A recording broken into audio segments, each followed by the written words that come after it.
जय श्री कृष्णा। राधे राधे। आज हम सुनेंगे फाल्गुन अमावस्या की कथा। बोलिए विष्णु भगवान की जय हो, शंकर भगवान की जय हो। फाल्गुन अमावस्या की कथा सुनने से पहले गणेश जी की कहानी सुन लेते हैं। बोलिए गजानन गणेश की जय हो। किसी गांव में एक बुढ़िया माई रहती थी।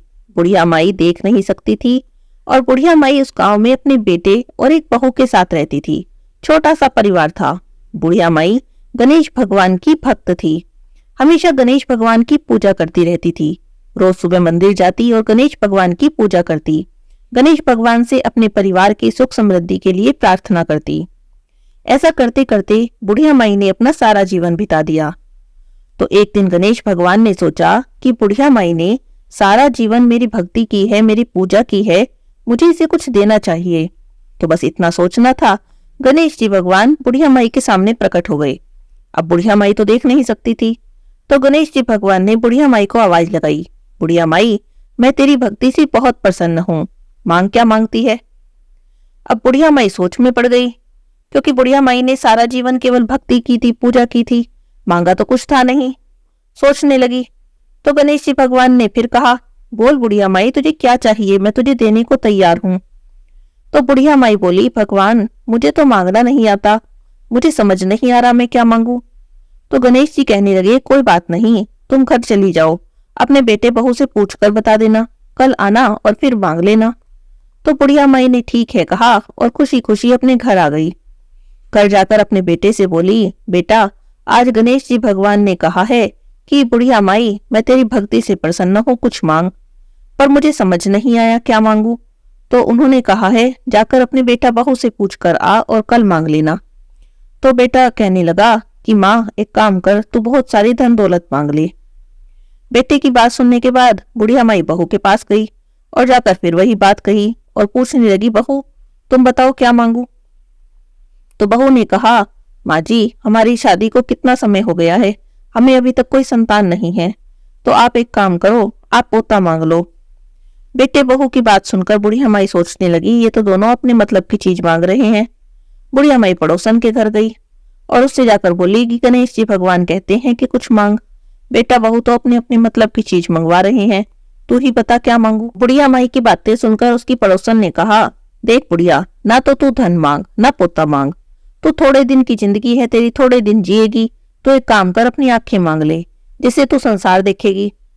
अब बुढ़िया माई पड़ोसन की बातें सुनकर सोचने लगी कि आंखें मांगकर करूंगी क्या, मेरे लिए देखने के लिए है ही क्या, ना घर में पोता पोती है, ना घर में पैसा है, टूटा फूटा सा घर है हमारा, इसका क्या देखूंगी।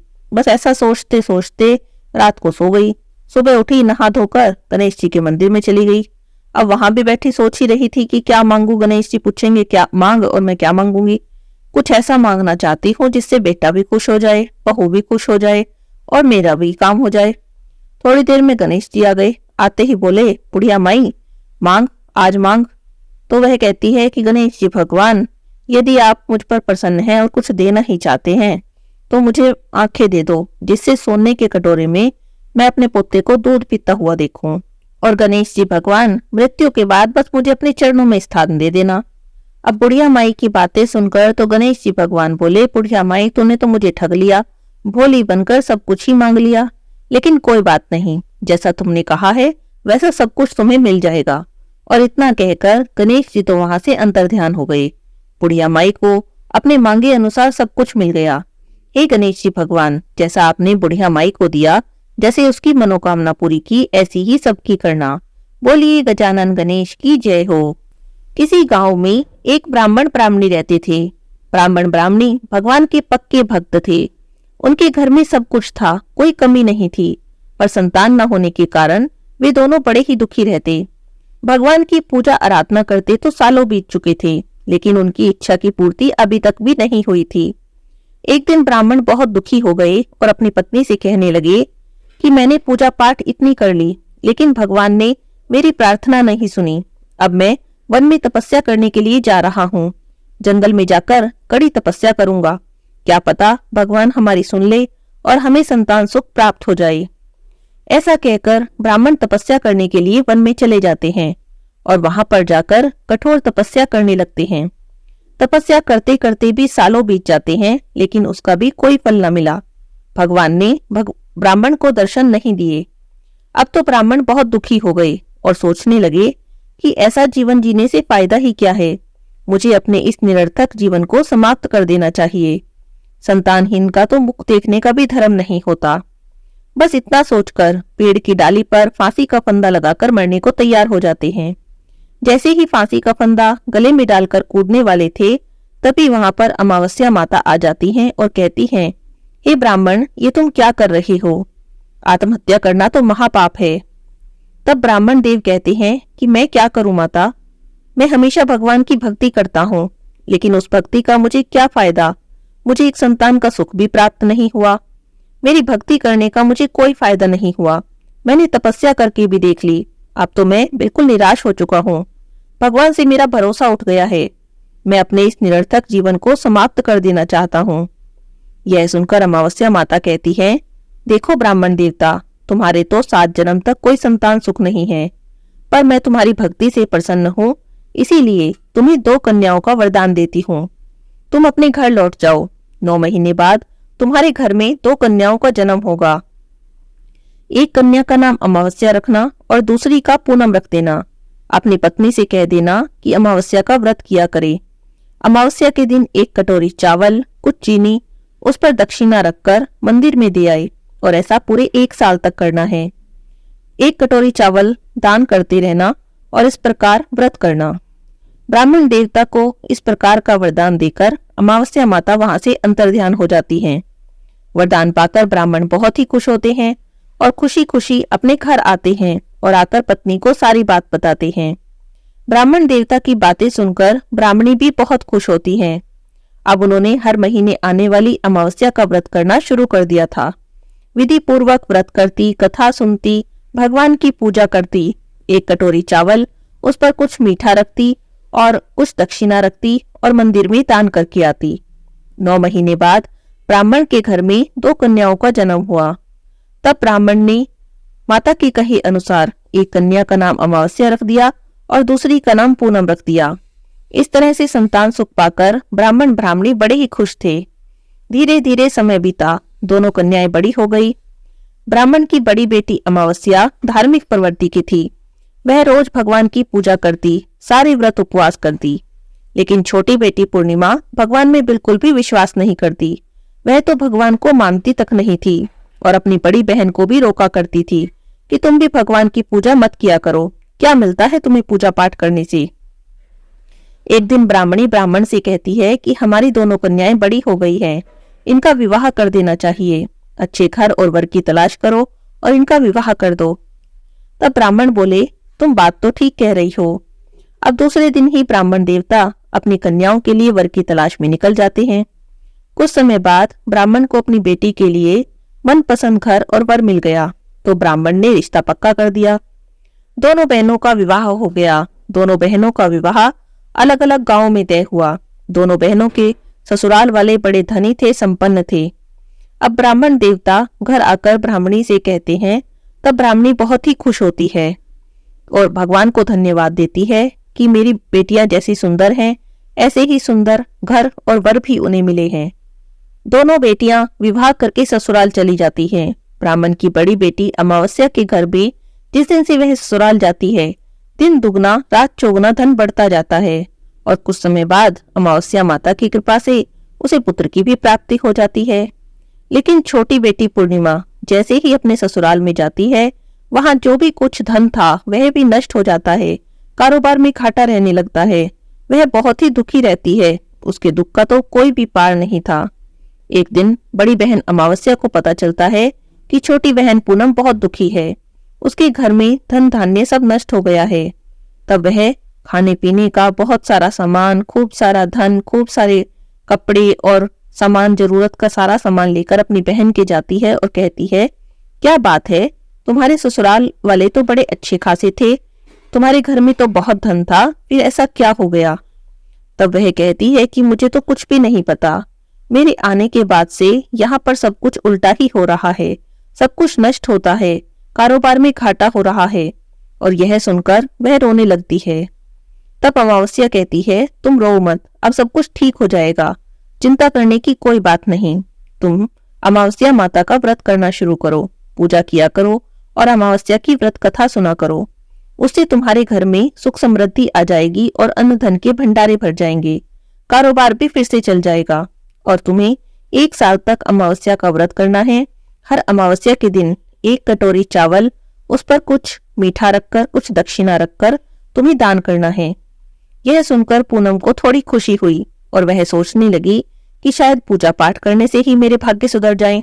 तब उसने अपनी बहन के कहे अनुसार अमावस्या का व्रत रखना शुरू कर दिया। वह व्रत करती, पूजा करती, व्रत कथा पढ़ती और 1 कटोरी चावल, उस पर कुछ चीनी और कुछ दक्षिणा रखकर मंदिर में दान करती। थोड़े ही दिनों में अमावस्या माता की कृपा से उसके घर में अन्न धन होने लगा।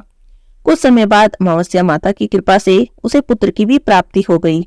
इस प्रकार अमावस्या का व्रत करने से उसके घर में अन्न धन के भंडारे लग गए, उसका कारोबार भी चलने लगा। जो कोई भी अमावस्या का व्रत विधि से करता है, अमावस्या माता उसकी सभी मनोकामनाएं पूरी करती हैं और उसके घर में सुख समृद्धि, अन्न धन के भंडारे भर जाते हैं। अमावस्या माता के आशीर्वाद से वह बहुत सुखी हो जाता है। बोलिए अमावस्या माता की जय हो। अब सुनते हैं अमावस्या के दिन सुनी जाने वाली दूसरी कहानी। किसी गांव में एक साहूकार रहता था। उसका एक बेटा था, बेटी थी। साहूकार के बेटे का विवाह हो चुका था। साहूकार के घर में एक जोगी भिक्षा लेने आते थे। जब साहूकार की बहू भिक्षा देने जाती तो जोगी भिक्षा ले लेते, लेकिन जब भी साहूकार की बेटी भिक्षा देने जाती तो जोगी भिक्षा नहीं लेते और कहते, बेटी सुहागन तो है पर इसकी भाग्य में दुख लिखा है। यह सुनकर बेटी दुबली पतली होने लगी। तब एक दिन उसकी माँ ने पूछा कि तुम सूखती क्यों जा रही हो, दुबली पतली क्यों होती जा रही हो। तब बेटी ने अपनी माँ को जोगी वाली सारी बात बता दी। अगले दिन माँ छिप कर बैठ गई। जब जोगी आए तो देखा बेटी ने जो कहा था सही है। जैसे ही बेटी भिक्षा देने लगी तो जोगी ने भिक्षा नहीं ली। तब माँ जोगी से पूछती है कि आप मेरी बेटी से भिक्षा क्यों नहीं लेते और ऐसा क्यों कहते हैं। तब जोगी कहते हैं, इसका भाग्य ऐसा ही है। तब माँ जोगी के चरणों में गिर जाती है और कहती है, इसका कोई उपाय बताइए। तब जोगी कहते हैं, 7 समुंदर पार एक सोमा नाम की स्त्री रहती है। वह अमावस्या का व्रत करती है। वह अपने व्रत का फल तुम्हारी बेटी को देगी, तभी इसका दुख दूर होगा। जोगी की बात सुनकर उस लड़की की माँ सोमा की तलाश में निकल जाती है। थोड़ी दूर चलते चलते थक जाती है। रास्ते में एक पीपल का पेड़ था, उसके नीचे बैठकर विश्राम करने लगती है। तभी देखती है कि एक सांप गरुड़ पक्षी के बच्चों को खाने आ रहा है। वह लपककर सांप को मार देती है और गरुड़ पक्षी के बच्चे को बचा लेती है। इतने में गरुड़ पक्षी का जोड़ा उड़ता हुआ आता है। वहां पर खून देखकर सोचता है कि इसने हमारे बच्चों को मार दिया और उसे चोट से मारने लगता है। तब वह कहती है कि मैंने तुम्हारे बच्चों को नहीं मारा, ये देखो यहाँ पर सांप आया था जो तुम्हारे बच्चों को खाना चाहता था। मैंने तो इस सांप को मारा है और ये खून इसी सांप का है। तब गरुड़ पक्षी का जोड़ा प्रसन्न हो जाता है और कहता है कि हम तुमसे प्रसन्न हैं, तुम्हें जो भी चाहिए हमसे मांग लो। तब वह कहती है कि मुझे 7 समुंदर पार पहुंचा दो। तब वे उस लड़की की माँ को 7 समुंदर पार पहुंचा देते हैं। वह सोमा धोबन के घर पहुंचती है। सोमा धोबन के 7 बेटे थे, 7 बहुएं थी, लेकिन वे सारी बहुएं काम करने के लिए आपस में बहुत लड़ती थी। अब वह लड़की की माँ सोमा को प्रसन्न करने के लिए सबके सोते समय ही उसके घर का सारा काम करने लगी। सारा काम करती और छिप जाती। सुबह उठकर सब सोचते कि ये सब काम कौन करता है। सोमा भी सोचने लगी कि कौन सी बहू है जो इतना काम करने लगी, मुझे पता करना चाहिए। एक दिन की बात है, वह चुपचाप आंखें बंद करके लेट गई। तब उसने देखा कि मुंह अंधेरे एक औरत आई और घर के सारे काम करके चुपचाप जाने लगी। तब सोमा ने उसे रोक लिया और पूछने लगी कि तुम कौन हो और हमारे घर के सारे काम क्यों करती हो।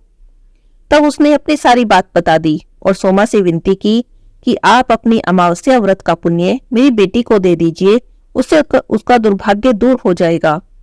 तब उसकी बातें सुनकर सोमा तैयार हो जाती है और कहती है, तुम जाओ और बेटी के ब्याह की तैयारी करो, मैं विवाह के दिन आऊंगी। अब उस लड़की की माँ बड़ी खुशी खुशी अपने घर लौट आती है।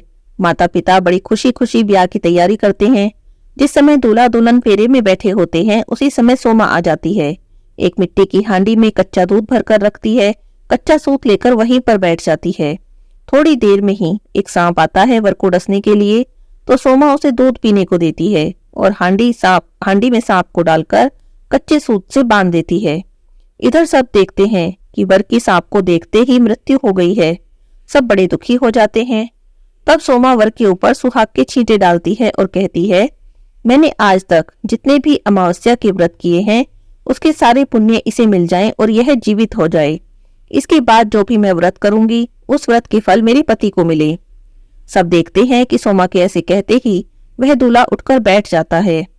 सोमा लड़की को और उसके वर को आशीर्वाद देती है और अपने घर जाने लगती है। तब लड़की की माँ कहती है कि मैं आपको क्या दूं? तो सोमा कहती है, मुझे कुछ नहीं चाहिए, बस एक मिट्टी की हांडी दे दो। उस दिन अमावस्या का दिन था। रास्ते में सोमा पीपल के पेड़ के नीचे रुकती है।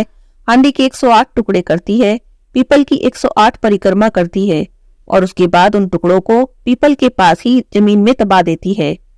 जब वह घर पहुंचती है तो देखती है उसके पति की मृत्यु हो गई है और उसके शरीर को तेल में डुबोकर रखा गया है। तब सोमा अपने पति के ऊपर सुहाग के छींटे मारती है और प्रार्थना करती है कि मेरे अमावस्या के व्रत का फल मेरे पति को प्राप्त हो।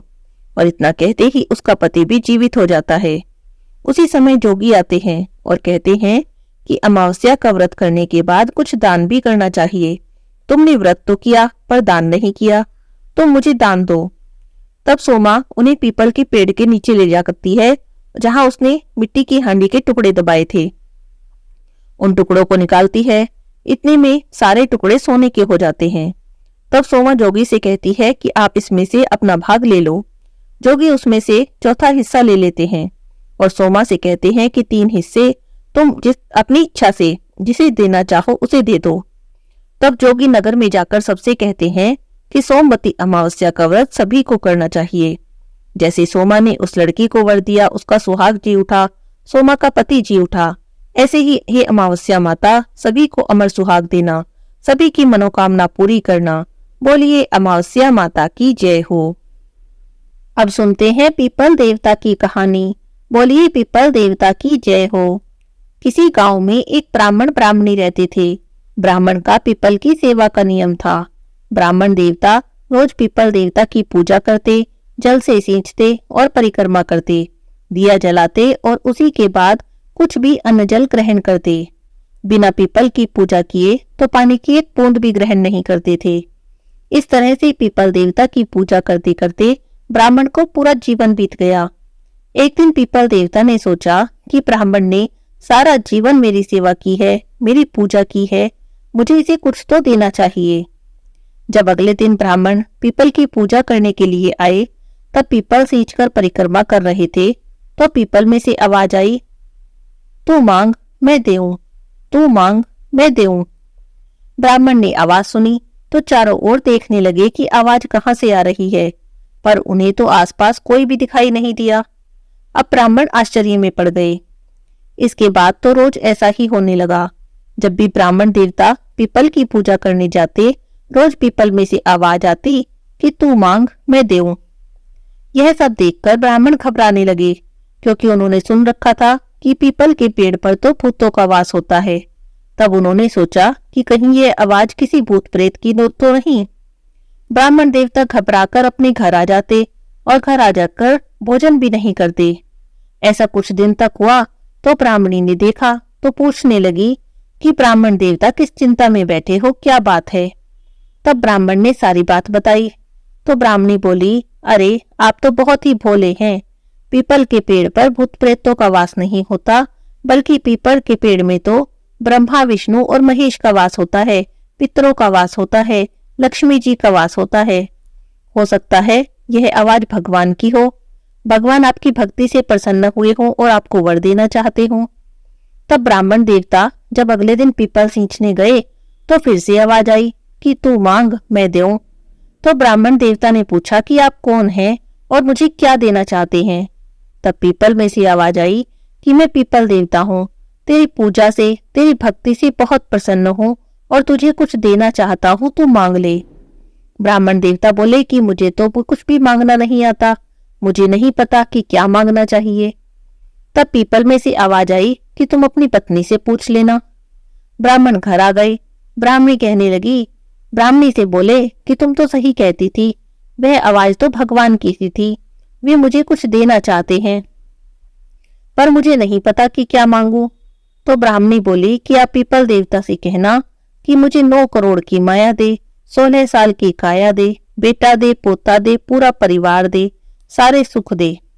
तब ब्राह्मण देवता ने अपनी पत्नी की बात मानी और अगले दिन जब पीपल की पूजा करने गए और रोज की तरह से आवाज आई, तब ब्राह्मण ने वही बात कह दी जो ब्राह्मणी ने कही थी।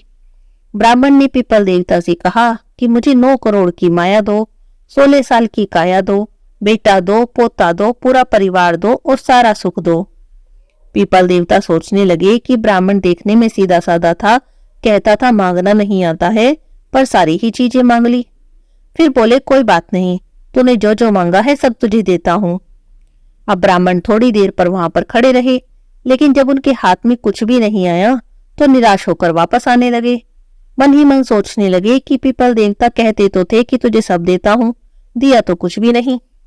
इसी तरह अपने विचारों में मग्न चले आ रहे थे और अपनी कुटिया से आगे निकल गए। उन्होंने तो ध्यान भी नहीं दिया कि उनकी कुटिया की जगह अब एक आलीशान महल खड़ा था।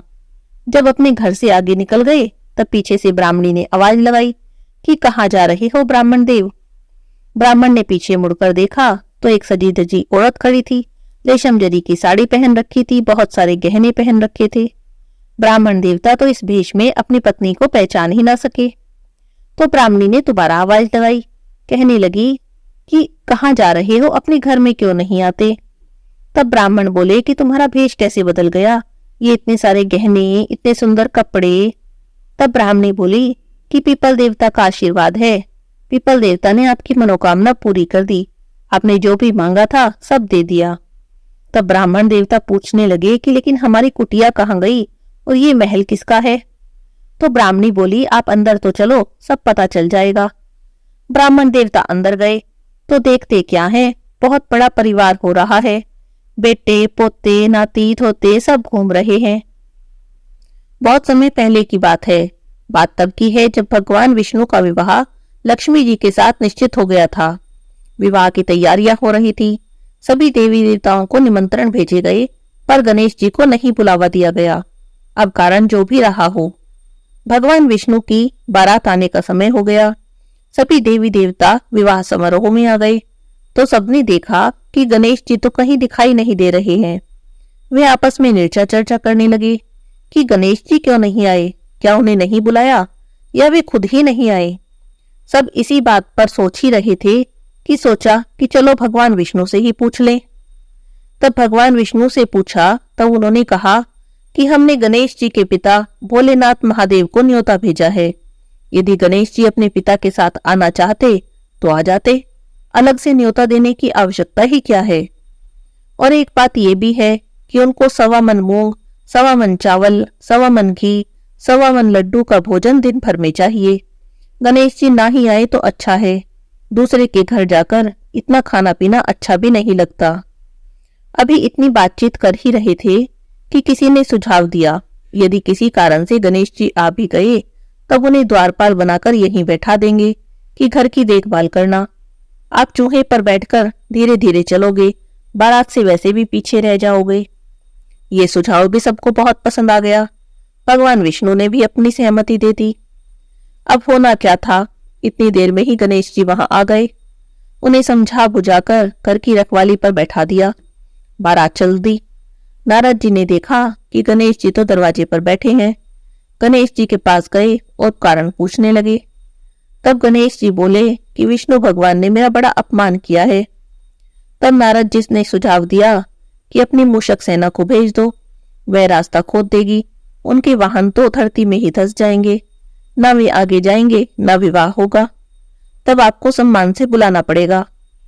अब गणेश जी ने अपनी मूषक सेना जल्दी से आगे भेज दी।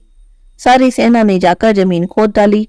बारात वहां से निकली तो रथों के पहिए धरती में धंस गए। लाख कोशिश करें पर पहिए नहीं निकले।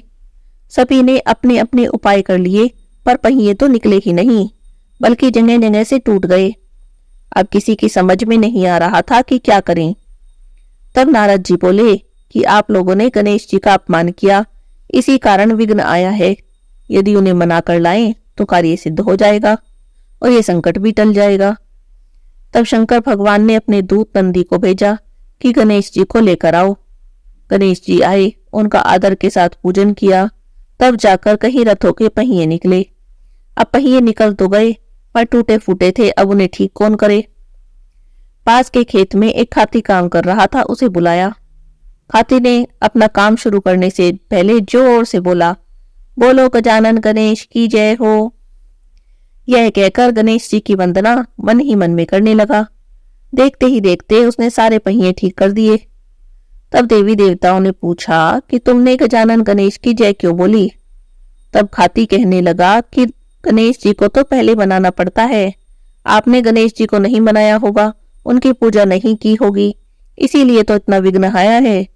हम तो मूर्ख हैं, अज्ञानी हैं, फिर भी पहले गणेश जी पूजते हैं, उनका ध्यान करते हैं। आप तो देवता हैं, फिर कैसे भूल गए। अब आप लोग गणेश जी की जय बोलो और आगे चलो, आपके सब काम हो जाएंगे और कोई संकट भी नहीं आएगा। तब सभी ने गणेश भगवान की पूजा की, उनकी जय बोली और बारात आगे चल दी। विष्णु भगवान का लक्ष्मी जी के साथ विवाह संपन्न हो गया। सभी सकुशल घर लौट आए। हे गणेश जी महाराज, जैसे आपने विष्णु जी के काज संवारे, ऐसे ही सबके काज सिद्ध करना। बोलो गजानन गणेश की जय हो।